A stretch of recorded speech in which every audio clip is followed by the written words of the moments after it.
அனைவருக்கும் வணக்கம். தனுசு ராசிக்காரர்களுக்கு வானில் நடைபெறக்கூடிய அதிசய நிகழ்வாக இந்த வேளையில் முழு சந்திர கிரகணம் நடைபெற இருக்கிறது. சிவப்பு நிறத்தில் சந்திரன் தோற்றமளிக்க போகிறார். எனவே இந்த வேளையில் தனுசு ராசிக்காரர்கள் இதை மட்டும் செய்யுங்கள். உறுதியாகவே கிரகண தோஷம் அனைத்தும் நீங்கி உங்களுடைய வாழ்வில் மிக சிறப்பான வளர்ச்சியும் முன்னேற்றத்திற்கான அற்புதமான வாய்ப்பும் பல யோகங்களும் நிறைவாக தனுசு ராசிக்காரர்கள் ஆகிய உங்களை தேடி நிச்சயமாக வரும். பொதுவாக சூரிய கிரகணம், சந்திர கிரகணம் என்று சொல்லப்படுவது ராகு கேது என்று சொல்லக்கூடிய பாம்பு கிரகத்தின் பழிவாங்கல் நிகழ்வாக பார்க்கப்படுகிறது. சந்திர கிரகணம் என்பது பாம்பு சந்திரனை விழுங்குவதாகவும், சூரிய கிரகணம் என்பது பாம்பு சூரியனை விழுங்குவதாகவும் பார்க்கப்படுகிறது. இந்த கிரகணம் நடைபெறக்கூடிய நேரத்தில் சூரியன் மற்றும் சந்திரனின் ஆற்றல் வலுவிழக்கும் தருணமாக அமைந்திருக்கிறது என்பதுதான் யதார்த்தமான உண்மையாக பார்க்கப்படுகிறது. இதற்கு அடிப்படையாக அமைவது நிச்சயமாக நிழல் கிரகம், சாயா கிரகம் என்று சொல்லக்கூடிய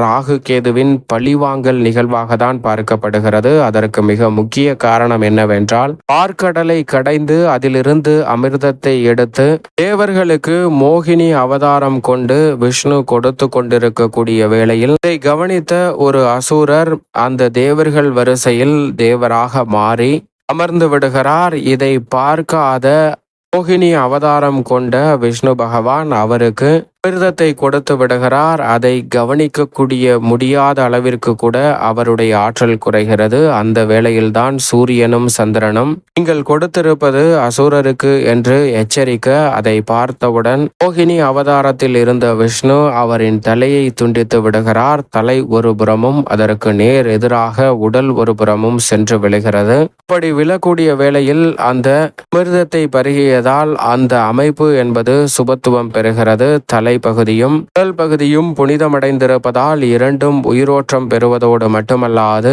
கடுமையாக தவம் இருந்து ஆற்றலை பெறுகின்றன. அப்படி பெறக்கூடிய ஆற்றல் பாம்புவின் உடலை தலையுடனும் அதே சமயம் பாம்புவின் தலையை உடல் பகுதியுடன் இணைத்து நிழல் கிரகமான ராகு கேது பலம் பெறுகின்றன. பிறகு நவகிரக அந்தஸ்தையும் பெறுகின்றன. சுபத்துவ பலம் பெற்றிருப்பதால் இந்த ராகு மற்றும் கேது மனித வாழ்வில் பல நன்மைகளை அள்ளி கொடுக்கின்றன. ஏனென்றால் ராகுவை போல் கொடுப்பார் இல்லை என்று சொல்லக்கூடிய வகையில் மிக அற்புதமான பலன்களையும் முன்னேற்றத்தையும் அள்ளி கொடுக்கக்கூடிய ஆற்றல் ராகுவிடம் உண்டு. அதே போன்று சுக்கிரனுக்கு இணையான அதிர்ஷ்ட யோகங்களை அள்ளி கொடுக்கக்கூடியவராக ராகு பார்க்கப்படுகிறார். கேது எதிர்மறையான சிந்தனை, கற்பனையான பயம், எதிர்காலத்தை பற்றிய அச்சம், குழப்பம் போன்ற அனைத்தையும் நீக்கி எந்த பணியாக இருந்தாலும் இதை சிறப்பாக செய்வதோடு மட்டுமல்லாது மோட்சக்காரகனாகவும் பார்க்கப்படுகிறார். எனவே இந்த இரு கிரகநிலைகளும் சுபத்துவ தன்மையை பெற்று பல நல்ல மாற்றங்களை மனித வாழ்வில் ஏற்படுத்தி கொடுத்தாலும் தங்களுடைய வாழ்வில் தனிப்பட்ட முறையில் பாதிக்கப்பட்ட அந்த நிகழ்வு என்பது நீங்காமல் ஒன்றாக பார்க்கப்படுகிறது. சூரியன் மற்றும் சந்திரன் தான் இதற்கு மிக முக்கிய காரணம் என்று நினைக்கக்கூடிய ராகு மற்றும் கேது சூரியனையும் சந்திரனையும் பழிவாங்கும் நேரமாக தான் இந்த சூரிய கிரகணமும் சந்திர கிரகணமும் அமைந்திருக்கிறது. அப்படி சூரிய கிரகணமும் சந்திர கிரகணமும் இருக்கக்கூடிய வேளையில் இந்த வருடம் வரக்கூடிய முழு சந்திர கிரகணம் செப்டம்பர் 7ஆம் தேதி இரவு 9:56 மணிக்கு துவங்கக்கூடிய சந்திர கிரகணம் நள்ளிரவு 1:53 மணி வரை நீடிக்கிறது. இந்த கிரகணத்தின் போது சற்று கூடுதல் கவனத்துடன் இருங்க. அதே சமயம் இந்த கிரகணத்தினால் கதிர்வீச்சுகள் ஏற்படுவதால் அதனாலும் சில பாதிப்புகள் வருகிறது என்று சொல்லப்படுகிறது. எனவே கர்ப்பிணி பெண்கள், குழந்தைகள், நோய்வாய்ப்பட்டிருப்பவர்கள், வயதில் மூத்தவர்கள் சற்று கவனத்துடன் இருப்பது நல்லது. அதே சமயம் சில விதிமுறைகளை நாம் பின்பற்றுவதால் நம்மளுடைய வாழ்வில் பல நன்மையும் எதிர்பார்க்காத பல அதிர்ஷ்டங்களும் வரும். இது அறிவியலா ஆன்மீகமா என்று கேட்டால் நிச்சயமாக அறிவியல் வேறு, ஆன்மீகம் வேறு. ஏனென்றால் அறிவியல் இன்றைக்கு ஒன்றை சரி என்று சொல்லியிருக்கும், ஆனால் அதையே நாளைக்கு அதுவே தவறு என்று நிரூபிக்கும். ஆனால் ஆன்மீகம் அப்படி கிடையாது. முழுக்க முழுக்க மனிதனின் வாழ்க்கையை வளர்ச்சியாக மாற்றிக்கொள்ளக்கூடிய வகையில் நம்பிக்கையின் அடிப்படையில் கட்டமைக்கப்பட்ட ஒன்று. எனவே இந்த வேளையில் ஆன்மீகத்தின்படி சில விஷயங்களை செய்யாமல் இருந்தால் நிறைந்த நன்மை கிடைக்கும். இதை செய்தால் மிக பெரிய அளவில் கிரகண தோஷம் நீங்கி எங்களுடைய வாழ்வில் சுபிட்சம் உண்டாகும். அதை செய்வதற்கு முன் இந்த வேளையில் சூரிய கிரகணம் என்றால் என்ன, சந்திர கிரகணம் என்றால் என்ன பார்க்கலாம். சூரிய கிரகணம் என்பது சூரியனின் ஆற்றலை வலுவிழக்க செய்யும் அமைப்பு.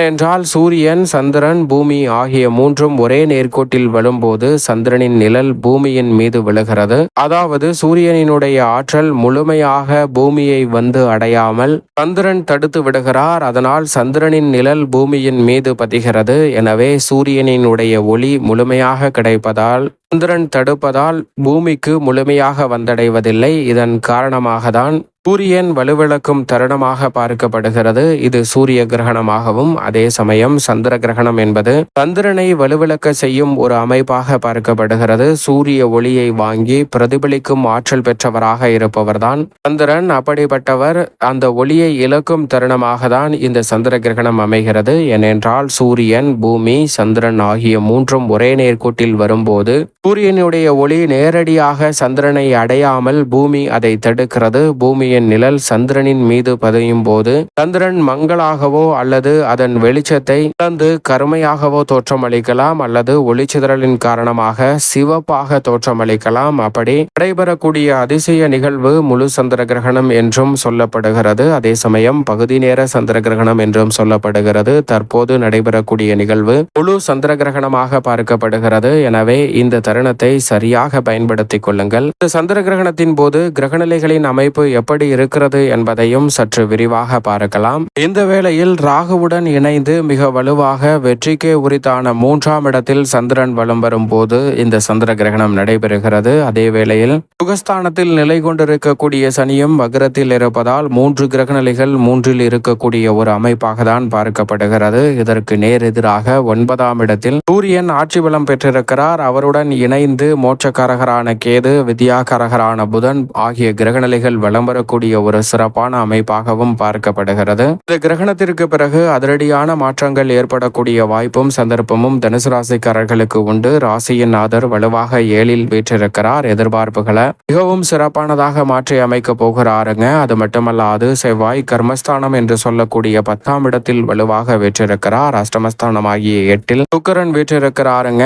இப்படி நவ கிரகநிலைகளின் அமைப்பும் இருக்கக்கூடிய வேளையில் என்னென்ன செய்ய வேண்டும் என்று பார்க்கும் போதும் என்ன செய்யக்கூடாது என்று பார்க்கும் போதும் நிச்சயமாக நவீன உபகரணங்களை, குறிப்பாக கூர்மையான உபகரணங்களை பயன்படுத்தக்கூடிய விஷயங்களில் கவனத்துடன் இருக்க வேண்டும். அது போன்ற பணிகளை மேற்கொள்கிறவர்கள் சற்று கவனத்துடன் இந்த கிரகணம் நடைபெறக்கூடிய வேளையில் அவற்றை தவிர்ப்பது நல்லது. அதே போன்று உணவு சமைத்தல், காய்கறிகள் வெட்டுதல் போன்ற உணவு ரீதியாக சமைக்கக்கூடிய பணிகளை நிச்சயமாக தவிர்க்க வேண்டும். உணவு அருந்துதல், நீர் அருந்துதல் போன்றவற்றையும் இந்த கிரகணம் நடைபெறக்கூடிய வேளையில் தவிர்ப்பது நல்லதாக அமையும். கிரகண நேரத்தில் உணவு சாப்பிடுவதால் சில சிக்கல்கள் வரலாம். குறிப்பாக பயணங்கள் மேற்கொள்ளுதல், பயணத்தை துவங்குதல், வெளியில் சுற்றுதல் போன்ற அனைத்தையும் தவிர்ப்பது நல்லதாக தனுசு ராசிக்காரர்களுக்கு நிச்சயமாக அமையும். ஏனென்றால் பயணங்களால் சில அசாதாரண காரியங்களை நடைபெறுவதற்கான சந்தர்ப்பம் உருவாகலாம். அதே வேளையில் தவிர்க்க முடியாத பயணம் என்றால் கிரகண தோஷங்களை நீக்கக்கூடிய தர்ப்பை, துளசி மற்றும்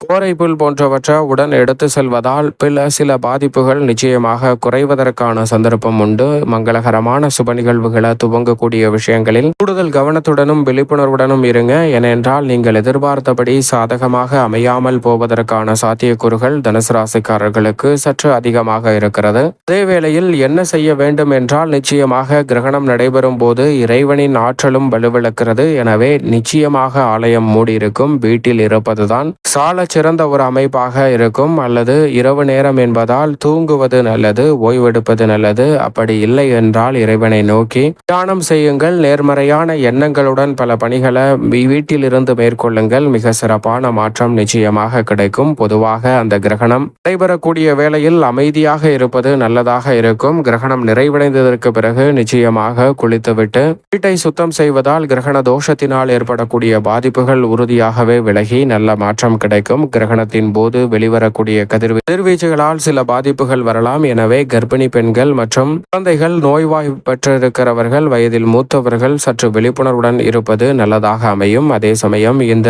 சந்திர கிரகணம் இந்தியாவில் தெரியும். இந்தியா உட்பட ஆஸ்திரேலியா, ஆப்பிரிக்கா, ஐரோப்பா உள்ளிட்ட பல நாடுகளில் தெரிவதால் இந்த சந்திர கிரகணத்தை வெறும் கண்களாலோ அல்லது சிவப்பு உபகரணங்களை பயன்படுத்தியோ பார்க்கலாம். அதில் எந்த விதமான தவறும் கிடையாது. வானம் தெளிவாக இருக்கும் போது போது இந்த வானில் நடைபெறக்கூடிய அதிசய நிகழ்வை பார்த்து மகிழலாம். அதுவும் ஒரு வரம்தான். ஆனால் எந்த விதமான பிரச்சனையும் நிச்சயமாக இயலாது.